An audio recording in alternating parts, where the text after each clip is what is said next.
What is happening, everyone? Fast Food Toy Reviews here. Today we have Walt Disney Presents Beauty and the Beast Special Edition, set of 6 cool little toys released by McDonald's back in 2002. Let's get them opened up and have a little fun. Number 1 in the set is the Beast. That's right, it's the Beast. And he's got a cool purple cape hanging down on the back there. Very hefty, solid little figurine. He's got a few movable bits here. His little arms move around. His little mouth wiggles around. And he has this little accessory right here, which is a little rose. And it's held in this little clear plastic container. Little, I don't know what you want to call this. Like a display case, little jar. I don't know. But it's nice looking. Look at that. It's pretty good detail. So basically that just pops on there. You got a little lip right there that holds it into place. And on the bottom right there, you got 2 little pegs. And on the Beast, you have a couple little holes that this pegs right into. Like he is serving up a rose. Get that on there really good. There we go. And so you can take that off, set that over here. And this is the gimmick, so I'm not 100% sure if it's supposed to do more, but I mess with this a little bit, and this is what he does. Just take the arm, push it in. His mouth is like, ah! I don't know what's happened. Did he prick his finger? I don't remember. And that's it. So you wiggle it back and forth, kind of help it out here, and then locks the arm back into place, push it over again. And that's what he does. And then his arm kind of jumps up and down. You place this back on here like so. And let's see. That's it. That's what he does. I'll give you up close. Look at that. Ah! Ah! I don't know. That's what he does, and there you go. It's the Beast. Up at number 2 is Belle. That's right, Belle. And I'm assuming this is some kind of like little balancing game gimmick. She moves back and forth. You can see how she's just drop it back and forth on each side. And it's kind of like a little gear in there. You can hear it clicking in there. And I look to make sure, and nothing moves or winds up or anything, but it kind of feels like it might do that, but it doesn't. And so she comes with 6 little extra bits here. So they look like little plastic molded books. And there's the underside right there. So I think what we need to do is try to balance these and try not to knock them off. So if we just get them to balance on there just right, here we go. We're gonna do this and get them on there. No, I think we got it. Oh no! We got it. Look at that. We did it. Ah, that's great. Look at this. We did it. And then if you just bump it a little bit, watch this. They all just fall over. So I'm pretty sure that's the gimmick right there.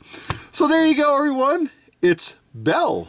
Next up at number 3 is Lumiere. Lumiere, which is French for light. Yes, I looked that up. I cheated. Lumiere is French for the word light.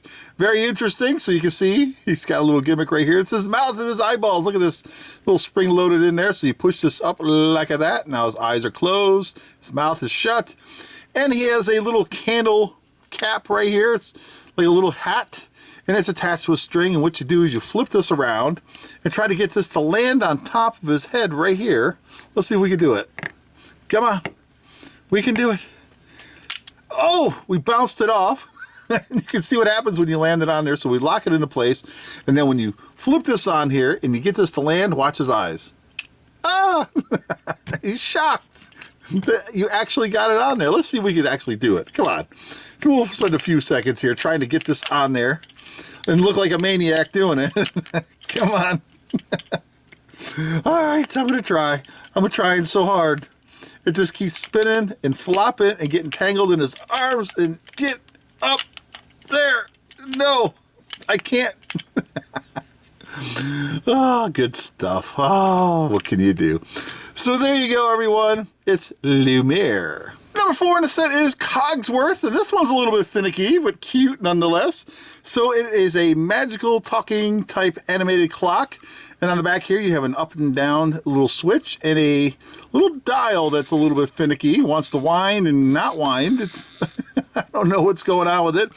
But you have 3 different size little pieces right here, and I've been messing with it, so I'm just I'm still not sure what I'm doing with it, but I believe they're all different sizes. Let me show you real quick here. So you have the purple, red, and green. So you have small, medium, and large, and then there's 3 different sides, or 3 different slots on each side here. So you got 1 big slot there and 2 there. And I think the trick is, if I'm not mistaken, to wind this up and plug these in while it's going before it pops them all out. I'm not really sure 100%, but I think these go in here like this, like that, and then this one goes in the back, like so. And then it's very finicky. It doesn't want to wind up all that well, but you pull this down, and then we'll wind this up.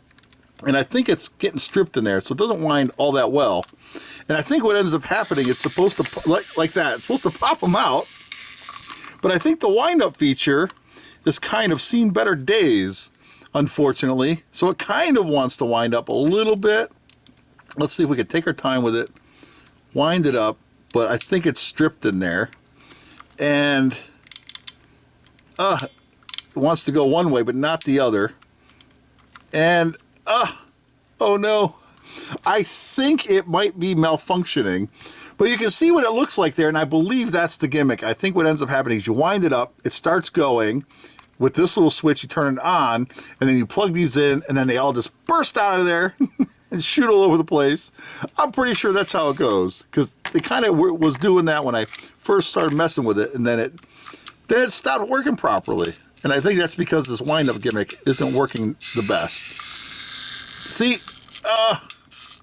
There we go.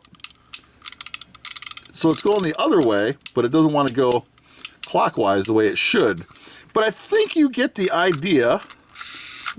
And it kind of spring-loaded in there, and it keeps shooting them out of there. But I'm pretty sure that's what it's supposed to do. Come on, get in there.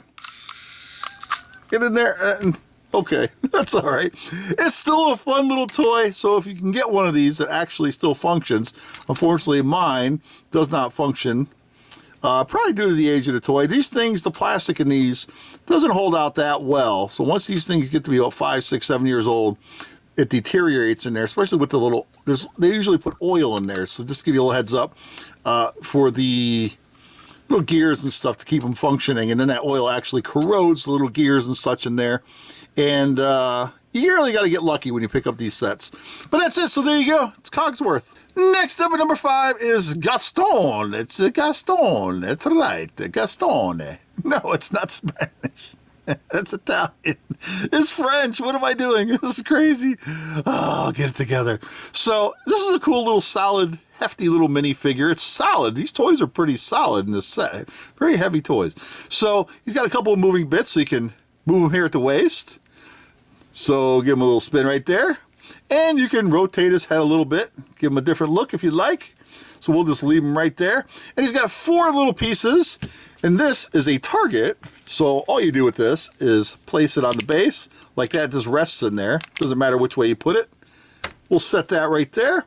He's got an arrow and a bow. And the bow goes right here into his hands. It kind of locks in. You have to spin it, so you have to make sure it's facing out. Put this in right here, or yeah, this way. Don't listen to me. And then once you got it in there, you take the arrow, and you can see there's a little slot in his chest, and it is fitted. There's a little notch right there on the arrow, and it slides right in, locks into place. Then on the back here, where his quiver would be, is a little button. So you give this a push, and it shoots the arrow. So let's see if we can knock over this target on our first try. You ready? Nope. We hit the base. Oh no, we're knocking everything over. And set it back up here. And we'll reload and give it one more try. And lock it into place. Let's see. There we go. All right, you ready? We're going to get really close this time. We're going to cheat. All right, go. We still missed. Okay, I'm not going to stop until we get it. I'm going to hit this thing. Okay, last try. I swear. That's it. We're not going to cheat. We're going to do it right, and we're going to aim this the best we can. And let's see. Here we go. We hit it. Wait. There. So there you go, everyone. It's Gaston. Last up at number 6 is Mrs. Potts, and chip. For obvious reasons, he has a chip in the side of his little lip on his cup there. So the gimmick is with this particular set is that you fill Mrs. Potts up with water. Now, at first I thought you would fill it by removing maybe the lid popped off or whatever, maybe the bottom popped off, you fill it. But they just kind of spin around and don't actually come off. And the same with the bottom, the base here just spins around. It looks like it would want to come off and then you could fill it. Nope, you have to fill it through the little spout right here. And then what you would do is once you get this filled, you would take it and then pour it into Chip here, like this. Here, fill this up, and as you're filling it, he would wobble around and then eventually just spill over. So that's why we're actually not going to use any water, because I don't want to mess up my review area here. But you get the idea. So if you were feeling very curious or playful, you could take this somewhere and fill it up with water and mess with it and have lots and lots of fun and hang out with all your buddies. And take turns filling up Mrs. Potts and filling the cup with water, I guess. And that's it. So that's what you do with it. There you go. There you have it, everyone. Beauty and the Beast Special Edition set of 6 wonderful little toys released by McDonald's back in 2002. Now, I'll tell you, this is a great little set. Unfortunately for me, a couple of them didn't work so well because I think just the age of the toys caught up with the plastic and whatnot, like Cogsworth and whatnot. But that's okay. It's still a wonderful display set. It's great to add to any Disney collection. It's almost like a must-have because, well, it's Beauty and the Beast. It's a classic. It's an all-time classic set. Thanks for watching, everybody. Take care. We'll see you again next time.